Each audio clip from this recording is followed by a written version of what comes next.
Hello viewers, welcome back to AbizDelight. இன்னைக்கு நம்ம சேனல்ல எறா புட்டு தான் பார்க்க போறோம். இது ரொம்ப சிம்பிளா, ஈஸியா, குயிக்கா செஞ்சிடலாம்.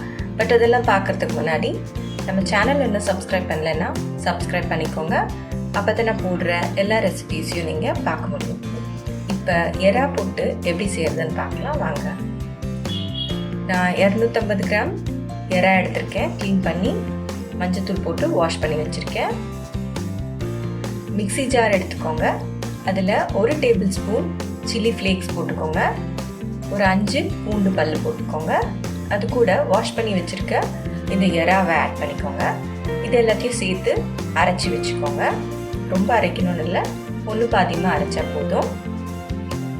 இப்போ ஒரு பேனில் 5 டேபிள் ஸ்பூன் அளவுக்கு எண்ணெய் விட்டுக்கலாம்.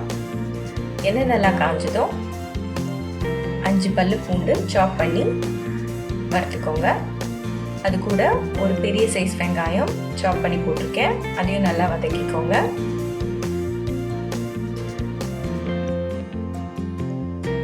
வெங்காயம் கொஞ்சம் வதங்கினதும் அரைச்சி வச்சிருக்க எறாவை அதில் போட்டுருங்க. போட்டுட்டு நல்லா உதிரியாக பண்ணி விடுங்க. இது நீங்கள் பண்ண கொஞ்ச நேரத்தில் உதிரி ஆகிடும்.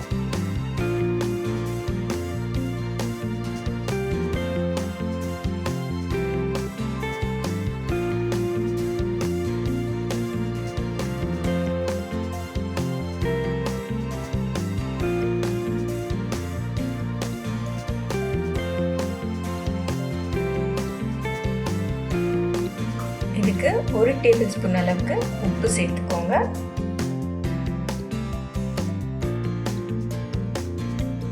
இதில் உங்களுக்கு பச்சை மிளகாய் விருப்பம்னா அதை ஆட் பண்ணிக்கலாம். ஆனால் காஞ்ச மிளகாய் பொடி ரொம்ப நல்லா இருக்கும்.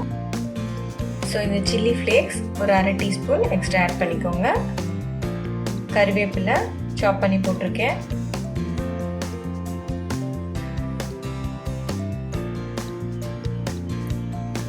மிளகுத்தூள் ஒரு 1/2 டீஸ்பூன்,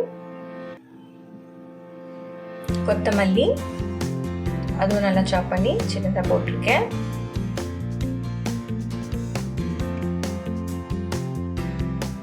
அவ்வளோதான். நல்லா இதை சுருளை வதக்கிடுங்க. இது நல்லா ஒரு கூட்டு மாதிரி ஆகிட்டோம். இது எல்லாத்தோடவும் ரொம்ப நல்லா இருக்கும். மிளகாய் கிள்ளி சாம்பார், ரசம், தக்காளி சட்னி, தக்காளி சாதம் எல்லாத்தோடவும் ரொம்ப நல்லா போகுங்க. இது ரொம்ப ஈஸியாகவும் செஞ்சிடலாம். இது செஞ்சு பார்த்துட்டு இந்த ரெசிபி உங்களுக்கு பிடிச்சிருந்ததுன்னா இந்த வீடியோவை லைக் பண்ணுங்கள், ஷேர் பண்ணுங்கள், கமெண்ட் பண்ணுங்கள். தேங்க்யூ.